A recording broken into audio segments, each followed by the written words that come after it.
तो हेलो बच्चों, कैसे हो सारे। स्वागत है आप लोगों का एजुकेशन पॉइंट ऑनलाइन के अंदर। तो भैया प्रोग्रामिंग के एक भी कॉन्सेप्ट को टच किए हुए ना हमने तब इतनी सारी बातें कर ली हैं। आज फाइनली जो है उस सी लैंग्वेज को बहुत ही अच्छी तरीके से हम चालू करने वाले हैं। पहली इस वीडियो के अंदर आपको सी लैंग्वेज की हिस्ट्री, बहुत थोड़ी सी हिस्ट्री, इतनी ज्यादा डीप में नहीं, और बहुत 2-3 फीचर जो सी लैंग्वेज के हैं वो पढ़ने वाले हैं। एग्जाम में फीचर के ऊपर क्वेश्चन आ जाता है, ठीक है। सी लैंग्वेज का अगर आप डेफिनेशन लिखोगे, उसके बाद अगर आप फीचर्स भी लिख दोगे तो एग्जामिनर जो है वो पूरे नंबर फेंक के मार देगा। क्या कर देगा? ऐसे ले जा।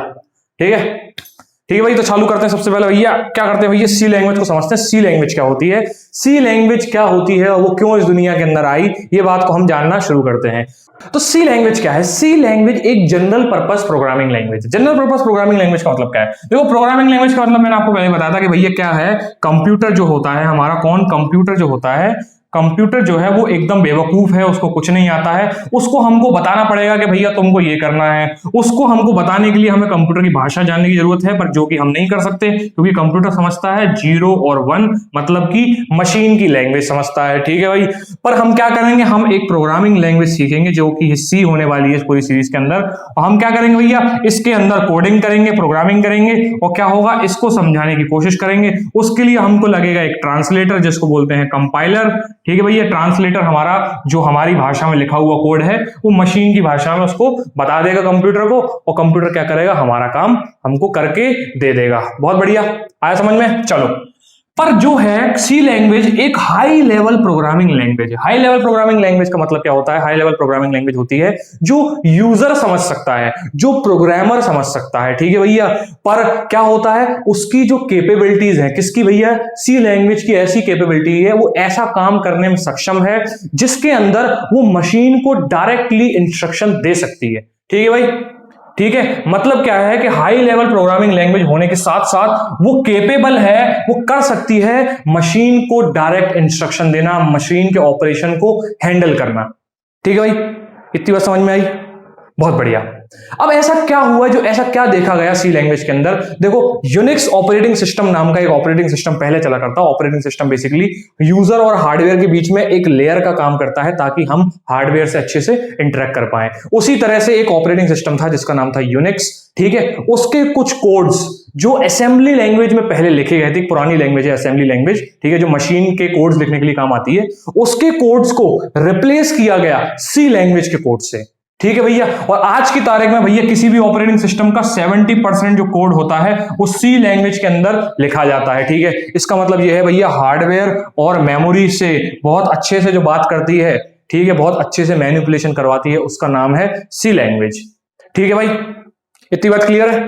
ठीक है। ये बात बहुत अच्छे से मैंने यहां लिख रखी है, इसको मिटा देता हूं मैं ताकि आप इसको अच्छे से नोट कर लें प्रॉपर तरीके से। ठीक है भाई। यूनिक्स ऑपरेटिंग सिस्टम का जो कर्नल था उसके कोड्स को कन्वर्ट किया गया सी लैंग्वेज के अंदर। ठीक है, लिख लो भाई, लिख लिया होगा बहुत प्यारा तरीके से। ठीक है भाई। अब क्या करते हैं, थोड़ी सी भूतकाल के अंदर जाते हैं, मतलब क्या है, हिस्ट्री के अंदर जाते हैं।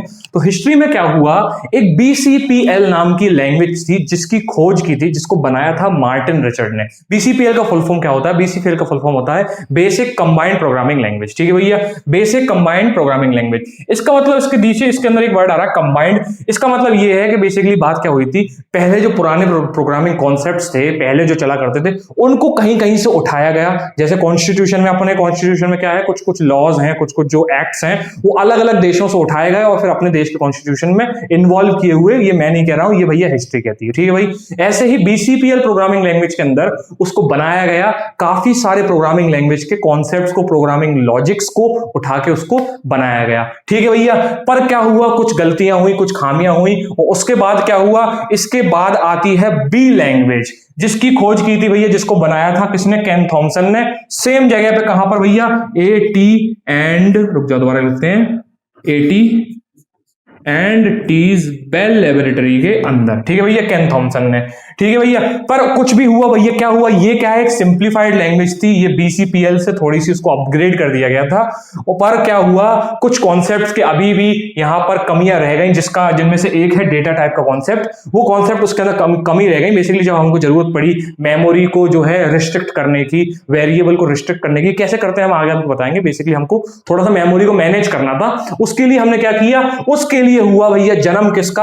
सी लैंग्वेज का जन्म हुआ, जिसको भैया बनाया गया गया था, किसने भैया बनाया था इसको, डेनिस रिची नाम के साइंटिस्ट ने। कहां बनाया था, सेम लेबोरेटरी के अंदर। कहां पर, AT&T बेल लेबोरेटरी के अंदर। कहां पर, 1970 के अंदर। वाइवा में वाइवा लेने वाले सर जो आते हैं, वो आप मैडम जो आती हैं, वो आपसे पूछ लेती हैं इस सी लैंग्वेज की खोज किसने की थी। तो आपको क्या करना है, कॉपी में जहां आप नोट्स बना रहे हो वहां टॉप पे लिख लेना भैया डेनिस रिची, ये नाम लिखा हुआ है डेनिस रिची, और उसके आगे एरो करके लिख लेना सी लैंग्वेज।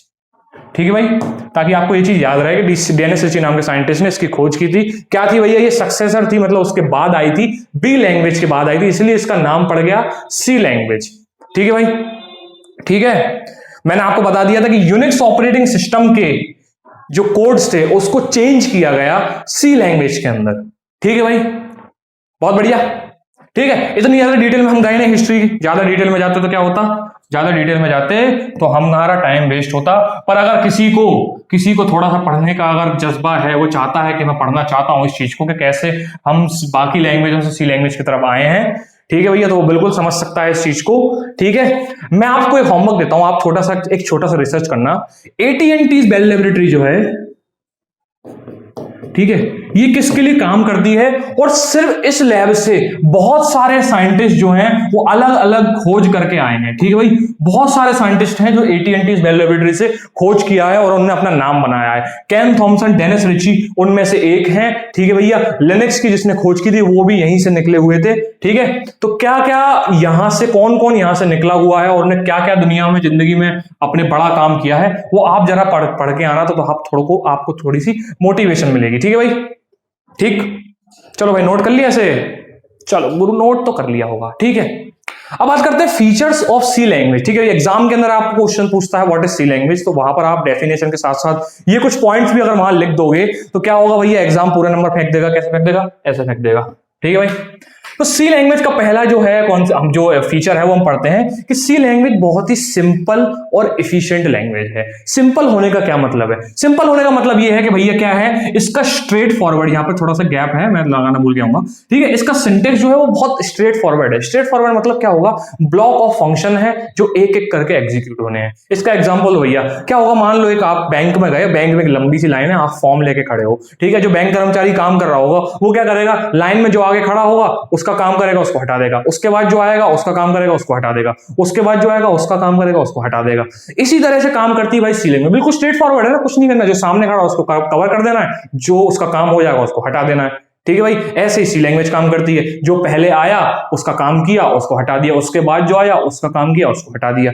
बहुत स्ट्रेट फॉरवर्ड काम है, ज्यादा कुछ दिमाग नहीं लगाना चाहिए इस चीज के अंदर। ठीक है, इसलिए भैया ये बहुत सिंपल है और एफिशिएंट है। एफिशिएंट कैसे, तो हम आपको आगे बताते जाएंगे कि सी लैंग्वेज क्यों इतनी एफिशिएंट है। ठीक है भाई, ठीक है, और बताओ भैया, पोर्टेबिलिटी की बात करेंगे भैया। सी लैंग्वेज का जो कोड होता है, सी लैंग्वेज का कोड है वो डिफरेंट मशीन्स पर भी काम कर जाता है। अगर आपकी मशीन की जो अपने कंप्यूटर की इतनी कैपेबिलिटी नहीं है भैया, इतने अच्छे हार्डवेयर कॉन्फ़िगरेशन नहीं है, तब भी सी लैंग्वेज का कोड उसके अंदर बखूबी काम करता है। ठीक है भैया, अब जावा वाले, पाइथन वाले आके नीचे कमेंट करेंगे, बोलेंगे नहीं भैया सी लैंग्वेज जो है वो प्लेटफॉर्म डिपेंडेंट होती है। ठीक है, उसके कोड जो है, जो उसका जो एग्जीक्यूटेबल फाइल है वो प्लेटफॉर्म डिपेंडेंट होती है। ठीक है, उन लोगों से मुझे बस ये बोलना है कि मैं प्रोग्राम की बात कर रहा हूँ, .c एक्सटेंशन की जो फाइल है उसकी बात कर रहा हूं मैं। मशीन फाइल जो है exe फाइल की बात नहीं कर रहा हूं, वो नहीं होती प्लेटफॉर्म डिपेंडेंट। ठीक है, वो प्लेटफॉर्म इंडिपेंडेंट नहीं होती। ठीक है, बाकी लोग इस चीज को इग्नोर करेंगे, वो बीच में जो जावा और पाइथन वाले आगे कमेंट करने वाले उनको बता रहा हूं ये चीज में कि यहां पर बात exe फाइल की नहीं हो रही है। ठीक है भाई, ठीक है, हाँ भैया। स्ट्रक्चर ऑफ लैंग्वेज क्या भैया, स्ट्रक्चर ऑफ लैंग्वेज क्या है भैया, मैंने आपको पहले ही बताया था। क्या बताया था, नहीं बताया था आपने, दोबारा बता दो। क्या होता है, सी लैंग्वेज का कोड डिफरेंट फंक्शन ब्लॉक्स के अंदर डिवाइड रहता है, और क्या होता है, मॉड्यूलर फीचर। मैंने आपको शायद बताया था कि बड़े से प्रोग्राम को हम छोटे छोटे पोर्शन में डिवाइड कर देते हैं, तोड़ देते हैं, इसको बोलते हैं मॉड्यूलर फीचर।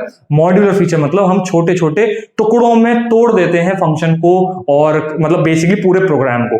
ठीक है भाई, ठीक है, यहां पर वही लिखा हुआ है कि लार्ज प्रोग्राम जो होता है, बड़ा प्रोग्राम जो होता है, उसको हम छोटे छोटे पार्ट्स में तोड़ देते हैं और इंडिपेंडेंट पार्ट्स बना देते हैं। ठीक है भाई, ठीक है, वो मैनेजेबल फंक्शन है, बेसिकली हम इंडिविजुअल बना देंगे तो हम इसको अलग से ले जाकर टेस्ट कर सकते हैं, इसके अंदर चेंजेस कर सकते हैं और वापस इसको यहां उठा के रख सकते हैं, ताकि क्या होगा, बाकी का कोड इससे डिस्टर्ब नहीं होगा।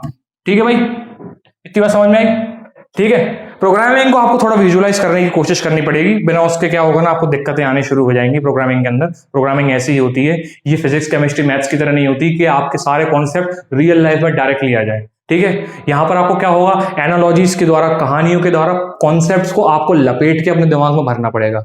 ठीक है, क्योंकि प्रोग्रामिंग एक दिन के अंदर आने वाली चीज नहीं है। इसके अंदर इंसान जो होता है, कंप्यूटर साइंटिस्ट जो होता है, वो काफी समय बिताता है, अपने आप को ढालता है प्रोग्रामिंग की तरह से सोचने के लिए।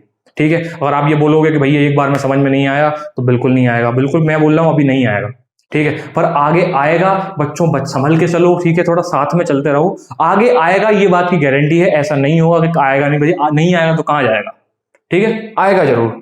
ठीक है, अगली बात करते हैं भैया मेमोरी मैनेजमेंट और लो लेवल एक्सेस। ठीक है, मेमोरी मैनेजमेंट का जो डीपली कॉन्सेप्ट है वो मैं आपको डेटा टाइप्स, ठीक है, पॉइंटर्स, इन सब कॉन्सेप्ट्स के अंदर बताऊंगा। बस अभी आप एग्जाम के पॉइंट ऑफ व्यू से अगर आपके मिड सेम वगैरह के अंदर आने वाला है, तो यहां पर याद रखो कि सी लैंग्वेज जो होती है वो मेमोरी को बहुत ही इफिशिएंट तरीके से मैनेज करने में काम आती है। भैया इसका एक फीचर है कि बहुत इफिशिएंट मेमोरी यूटिलाइजेशन करती है, इसीलिए भी इसको बनाया गया था। ठीक है, ठीक है, लो लेवल एक्सेस का भी मैंने बताया कि सी लैंग्वेज जो होती है हाई लेवल लैंग्वेज है, यूजर उसको समझ सकता है, पर उसकी कैपेबिलिटीज जो हैं वो मशीन को डायरेक्ट इंस्ट्रक्शन देने वाली होती हैं। ठीक है भाई, ये 2 पॉइंट जो हैं वो आपको बहुत डिटेल में आगे की वीडियोस में सुनने को मिल जाएंगे मेरे मुंह से। ठीक है, अभी के लिए बस इतना याद रखो, अगर एग्जाम में लिखना होगा तो बोलना कि सी लैंग्वेज होती है वो मेमोरी को इफिशिएंटली यूज करती है और हार्डवेयर को इंस्ट्रक्शन दे सकती है डायरेक्टली। ठीक है, इसको नोट कर लेना है आपको, नोट करोगे तो क्या होगा, एग्जाम में लिख पाएंगे। भैया सी लैंग्वेज का जब भी क्वेश्चन आता है व्हाट इज सी लैंग्वेज और फीचर्स ऑफ सी लैंग्वेज, तो आपको यहां लिखना है, व्हाट इज सी लैंग्वेज भी पूछ ले तब भी आपको इसको वहां लिख देना है। ठीक है, नोट कर लो गुरु,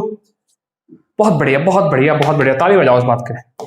ठीक है भाई, उसके बाद आगे बात करते हैं भैया। बात ऐसी है कि देखो डीएसए मैं आपको पढ़ाने वाला हूँ, फ्री पढ़ाने वाला हूँ। ठीक है भैया, फ्री, बिल्कुल बिल्कुल फ्री पढ़ाने वाला हूँ। कहां पर भैया, education point online coding, education point coding नाम के चैनल पे। ठीक है, ठीक है भाई, डीएसए जो है वो सी प्लस प्लस की कोर कॉन्सेप्ट के साथ साथ यहां पर भी जावा के कोर कॉन्सेप्ट पढ़ाए जाएंगे पहले, उसके बाद डीएसए पढ़ाया जाएगा। ऐसे सी प्लस प्लस के कोर कॉन्सेप्ट जो है वो पहले पढ़ाए जाएंगे, उसके बाद डीएसए सचिन सर आपको पढ़ाएंगे। ठीक है, वेब डेवलपमेंट में आपको HTML, CSS और JS जो है वो भी देखने को मिल जाएगा। ठीक है, कहां मिल जाएगा भैया, एजुकेशन पॉइंट कोडिंग में। कौन बताएगा भैया, आर्यन सर आपको बताने वाले हैं। ठीक है, पाइथन भी जो है वो, पाइथन का भी जो है आपको मामला देखने को मिलेगा। ये कौन पढ़ाएगा भैया, पाटिल सर पढ़ाने वाले हैं आपको। कहां पर, कोडिंग वाले चैनल पे। और ये सब कुछ जो है वो आपको बिल्कुल बिल्कुल बिल्कुल बिल्कुल मुफ्त में मिलने वाला है। ठीक है भाई, सचिन सर ने शायद क्लास अनाउंसमेंट की वीडियो डाल दी है, तो आपको बहुत जल्दी C++ के अंदर जो भी है कोडिंग देखने को मिलने वाली है। ठीक है, मैंने जितना सुना है, मेरे को अपनी टीम से बात पता चली है, क्योंकि HTML, CSS, जावास्क्रिप्ट की भी जो वीडियोस हैं वो शूट हो चुकी हैं, यहां पर भी काम शुरू हो चुका है। बहुत जल्दी ही पाइथन और जावा का भी आपको देखने मिला है। मेरे को जावा के लिए बहुत कमेंट आए हैं और बहुत ज्यादा लोगों ने मेरे को पर्सनली भी पूछा है इंस्टाग्राम पर। ठीक है भाई, ठीक है, जावा का भी बहुत जल्दी मिलेगा, मैं ही खुद ही पढ़ाऊंगा।